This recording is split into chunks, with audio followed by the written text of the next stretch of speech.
இன்றைக்கி நம்ம பார்க்க போகிற டாபிக் என்ன அப்படின்னா தும்மல். தும்மலை அடக்குவதனால் என்னென்ன தொந்தரவுகள் வரும், அவங்களுக்கு மிக எளிய முறை வீட்டு மருத்துவ சிகிச்சையை நம்ம சித்தர்கள் சொல்லியிருக்காங்க. ஆவி பிடிக்கிற முறை ஒவ்வொரு இடத்துலையும் ஒவ்வொரு மாதிரி பண்ணுறாங்க. நான் சில எளிய முறையில் ஆவி பிடித்த முறையை பற்றி சொல்ல போகிறேன். சூடு பண்ணிகிட்டு இருக்கும்போது அதில் ஒரு கைப்பிடி உப்பும் ஒரு 2 துண்டுகள் நாட்டுக்கற்பூரம், துளசி, தூதுவாழை, ஆடாதொடை, வெத்தலை, கற்பூரவள்ளி,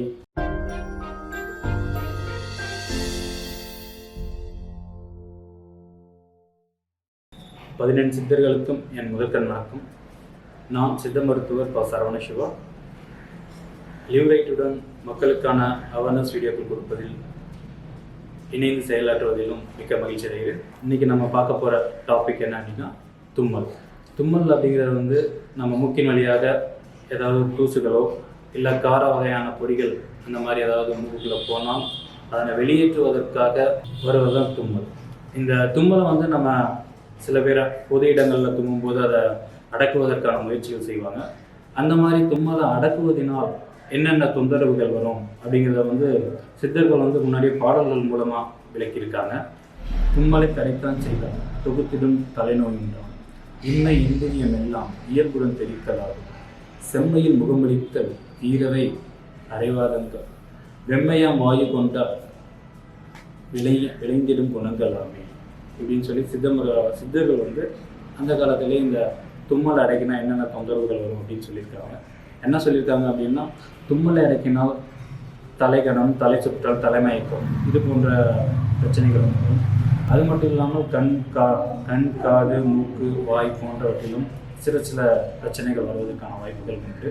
தும்மல் ஒரு முறை இருமுறை வந்த பரவாயில்ல. சில பேருக்கு அதிகாலையில் அடுக்கு தும்மலாவோ தொடர் தும்மலாவோ அதிகமாக வரும். அவங்களுக்கு மிக எளிய முறை வீட்டு மருத்துவ சிகிச்சையை நம்ம சித்தர்கள் சொல்லியிருக்காங்க. ஆவி பிடிக்கிறது. இந்த ஆவி பிடிக்கிற முறை ஒவ்வொரு இடத்துலையும் ஒவ்வொரு மாதிரி பண்ணுறாங்க. நான் சில எளிய முறையில் ஆவி பிடித்த முறையை பற்றி சொல்ல போகிறேன். இப்போ ஆவி பிடித்தல் அப்படிங்கிறது நம்ம ஒரு பாத்திரத்தில் தண்ணி எடுத்து வச்சுட்டு, அரை பங்குக்கு குறைவான தண்ணி எடுத்து வச்சுட்டு அதில் சூடு பண்ணணும். சூடு பண்ணிகிட்டு இருக்கும்போது அதில் ஒரு கைப்பிடி உப்பும் ஒரு 2 துண்டுகள் நாட்டுக்கற்பூரம் இதையும் போட்டு மூடி வச்சு கொதிக்க விடணும். சிறிது கொதித்த பின்னாடி கொஞ்சம் துளசி, தூதுவாழை, ஆடாதொடை, வெத்தலை, கற்பூரவள்ளி இந்த மாதிரி மூலிகைகளில் ஏதாவது 2 அல்லது 3 மூலிகைகள் இருந்துச்சுன்னா அந்த கொதிக்கக்கூடிய தண்ணியில் போட்டு மூடிட்டு நல்லா கொதித்ததுக்கப்புறம் இறக்கி வச்சிடணும். இறக்கிட்டு ஒரு கொதி லேசாக ஓப்பன் பண்ணி அதில் 2 துளி யூக்கலிப்டஸ் ஆயில், 2 பிஞ்ச் மஞ்சள் இதெல்லாம் போட்டு மூடி வச்சுட்டு 2 நிமிஷம் கழித்து கம்பளியால் கவர் பண்ணிக்கிட்டு நீங்கள் அந்த லேஸாக ஓப்பன் பண்ணி அந்த ஆவி பிடிச்சிங்க அப்படின்னா கொஞ்சம் ரிலீஃப் இருக்கும்.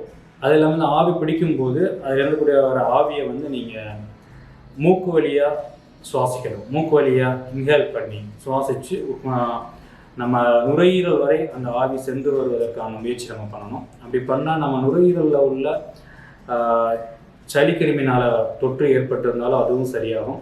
அது இல்லாமல் அந்த ஆவிகள் நம்ம முகம் ஃபுல்லாக பரவுனா நம்ம தலைபாரம், தலைகணம் இந்த மாதிரி பிரச்சனைகளும் தீரும். இதை ஒரு நாளைக்கு 2 அல்லது 3 முறை தொடர்ந்து செஞ்சுட்டே வந்தோம் அப்படின்னா கண்டிப்பாக இந்த அடுக்கு தும்மல், தொடர் தும்மல் இதிலிருந்து எளிய முறையில் நிவாரணம் கிடைக்கும். இது மட்டும் இல்லாமல் சாதாரணமாக நம்ம வீட்டில் கிடைக்கக்கூடிய இஞ்சி, கிராம்பு, இஞ்சி சாறு எடுத்து நம்ம நெத்தியில் பூசினாலோ இல்லை கிராம்பு எடுத்து 10 போட்டாலோ இந்த தொடர் தும்மல் வருவது தீரும். இந்த வாரம் தும்மலை பற்றியும் தும்மலில் இருந்து விடுவதற்கான எளிய வீட்டுமுறை சிகிச்சை, ஆவி பிடித்தல் போன்ற சிகிச்சைகளை பற்றி பார்த்தோம். இனி அடுத்து வரும் வாரங்களில் தூக்கத்தை கட்டுப்படுத்தணும் ஏற்படும் பின்விளைவுகள் மற்றும் தூங்குவதற்கு எளிய முறை சிகிச்சைகளையும் நல்ல முறையில் நன்றாக தூங்குவதற்கு எளிய முறை சிகிச்சைகளையும் நாம் பார்ப்போம். நன்றி, வணக்கம்.